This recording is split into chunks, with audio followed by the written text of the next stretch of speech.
তিনটা কথা: সৎ, যোগ্য, খোদা ভীরু। এই সৎ, যোগ্য, আল্লাহ ভীরু লোক যদি আপনাকে মেম্বার হয়, চেয়ারম্যান হয়, এমপি হয়, মন্ত্রী হয়, তাহলে মানুষের উপকার না ক্ষতি হবে? ক্ষতি হবে। মনে রাখবেন, একজন চোর সুট্টা বদমাইশকে আপনি ভোট দিলেন, কয়টা টাকা খাইয়ে কয়টা একে, যে আজীবন যত চুরি করবে, যত অন্যায় করবে, তার একটা পার্সেন্টেজ আবার আমার নামে যাবে কিনা? আবার একদম ভালো লোককে আপনারা নির্বাচিত করলেন, যে নাই হতে পারলো, কিন্তু আপনি ভোট দিলেন একদম সৎ লোক মনে করে, তাহলে সে যত ভালো কাজ করবে তার একটা সৎ আমল আপনার আমল নামা যোগ হবে কিনা? কিয়ামতের দিন এরা যে বলবে, আমল নামা দেখে তারা বলবে যে আল্লাহ আমি তা করছি, এত সৎ তো কথা না, কিভাবে হলো এত সৎ?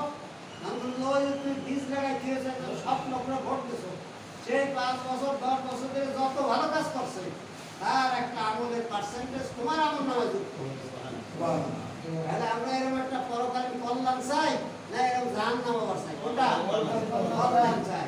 সুতরাং আল্লাহর আইন এবং সত্যের শাসন বাস্তবায়ন করার কোনো বিকল্প নাই।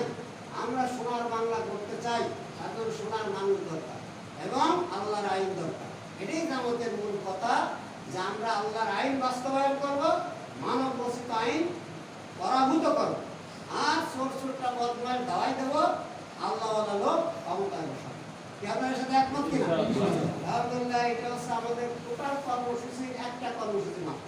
কিন্তু অন্যান্য রাজনৈতিক দলের মধ্যে জামাত একটি শুধু রাজনৈতিক দল নয়। জামাত যেহেতু আল্লাহ রসুল রাষ্ট্র চালাইছে, চায়ের খলিফা রাষ্ট্র চালাইছে কিনা? মানে কেবল মুক্তাকিন এরকম হয়, তা আমি নামাজ পড়ি,